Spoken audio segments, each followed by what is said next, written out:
네, 연일 계속해서 추운 날씨가 이어지고 있습니다. 울릉도와 제주도 한라산에는 폭설이 쏟아져 하늘길과 뱃길이 일부 통제됐습니다. 올겨울 최강 한파까지 찾아와서 전국이 꽁꽁 얼어붙었습니다. 김경인 기자의 보도입니다. 한치 앞을 보기 힘들 정도로 눈보라가 몰아칩니다. 30cm 가까운 눈이 내린 한라산을 지나는 일부 도로는 차량 운행이 전면 통제됐습니다. 제주공항에는 돌풍과 함께 눈이 몰아쳐 항공기 40편의 운항이 지연되기도 했습니다. 황금빛 백사장도 새하얀 눈으로 뒤덮여 온데간데 없이 사라졌습니다. 울릉도에는 온종일 하염없이 눈이 쏟아졌습니다. 산과 도로, 지붕마다 눈이 가득 쌓여 겨울왕국을 연상케 합니다. 최강 한파는 바닷물도 꽁꽁 얼렸습니다.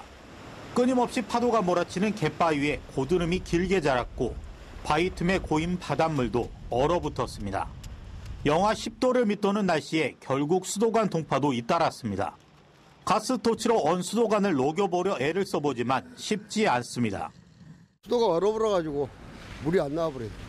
이런 일이 없었는데 온도가 내려가 버리니까 전반에는 눈이 한 그냥 40cm 왔어도 여기 안 추웠거든요. 이거 장난이 아니에요. 손이 시려요. 시장 상인들은 한파가 야속하기만 합니다. 모닥불과 비닐 천막으로 추위와 바람을 막아보지만 여의치 않습니다. 추웠고 안 나오려다가 지금 나왔어요. 지금 오늘 엄청 날씨가 뭐 영상 완전 마이너스 11도닥에서 안 나오려다가 나왔는데 아이고 추워서 장사 안 되죠. 안 돼요. 사람이 안 나오니까. 기상청은 26일까지 살을 내는 한파가 이어질 것으로 내다봤습니다. 연합뉴스 TV 김경인입니다. 네, 이렇게 전국적으로 추운 날씨가 계속되고 있는데 실제로 요 며칠 서울의 기온은 러시아의 모스크바보다 더 떨어지고 있다고 합니다. 왜 이렇게 날씨가 추운 건지 김재훈 기자가 알려드립니다. 북극발 한파가 전국을 꽁꽁 얼리고 있습니다. 물줄기가 닿는 곳은 어김없이 얼음이 얼었고 살을 애는 듯한 칼바람은 종일 체감온도를 뚝뚝 떨어뜨립니다. 최강 한파의 위력은 숫자에서도 확인할 수 있습니다. 북위 55도인 러시아 모스크바의 아침 기온이 영하 10도를 기록했는데 서울이 영하 16도 안팎까지 떨어지며 오히려 더 추웠습니다. 이처럼 북극권보다 더 강력한 추위는 시베리아 동장군이 북극 한기를 한반도 상공으로 이끌고 남하했기 때문입니다. 지구온난화의 영향으로 북극 상공서 찬 공기를 가둬두던 극소용돌이가 느슨해져 영하 40도에 달하는 냉기가 한반도까지 흘러내려왔습니다. 여기에 러시아 우랄 산맥 부근서 발달하는 고기압이 마치 풍선 한쪽을 누르듯 찬 공기를 우리나라로 밀어넣는 데다 일본 동쪽에 위치한 또 다른 고기압 장벽이 냉기를 빠지지 못하게 가두면서 그야말로 한반도를 냉동고로 만든 것입니다. 공기 흐름을 막는다고 해서 이른바 블로킹 현상이라 부르는데 이달 초 북미 대륙을 강타한 100년 만의 혹한도 이 기류 정체가 가장 큰 원인이었습니다.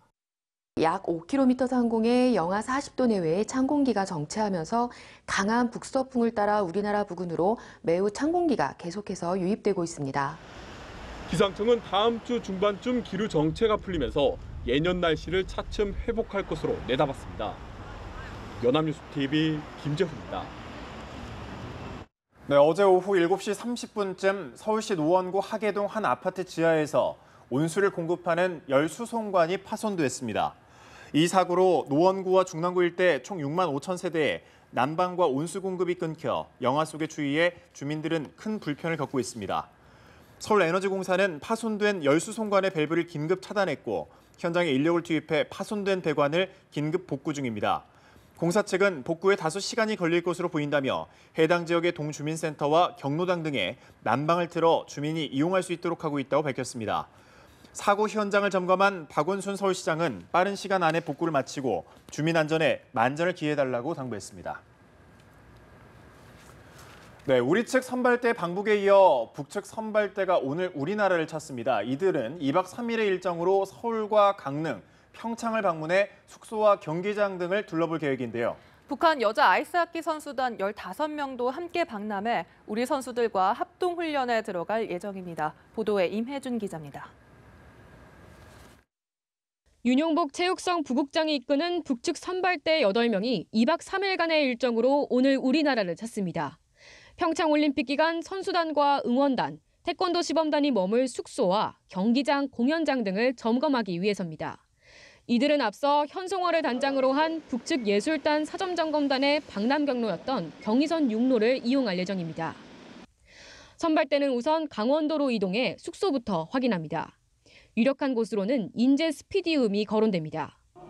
이후 강릉으로 건너가 피겨스케이팅과 쇼트트랙 경기가 열리는 강릉 아이스 아레나와 올림픽 선수촌, 관동 하키센터를 둘러볼 예정입니다. 방남 이틀째인 내일은 평창국제방송센터와 개폐회식이 열리는 올림픽 스타디움을 포함해 평창 올림픽과 관련한 시설을 집중 점검합니다.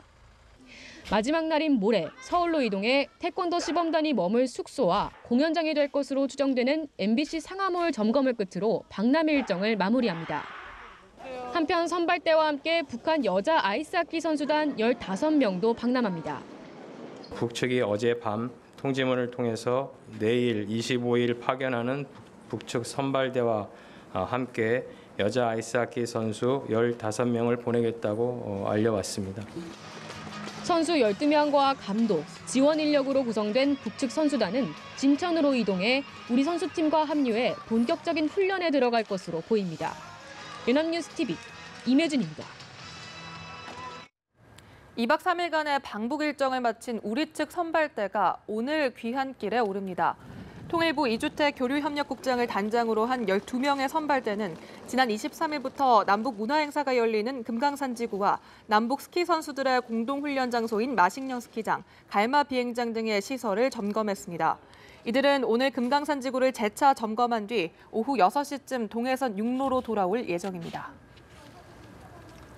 북한의 평양 미림 비행장에서 대규모 열병식을 준비하는 정황이 민간 위성 사진에 포착됐다고 미국의 소리 방송이 보도했습니다.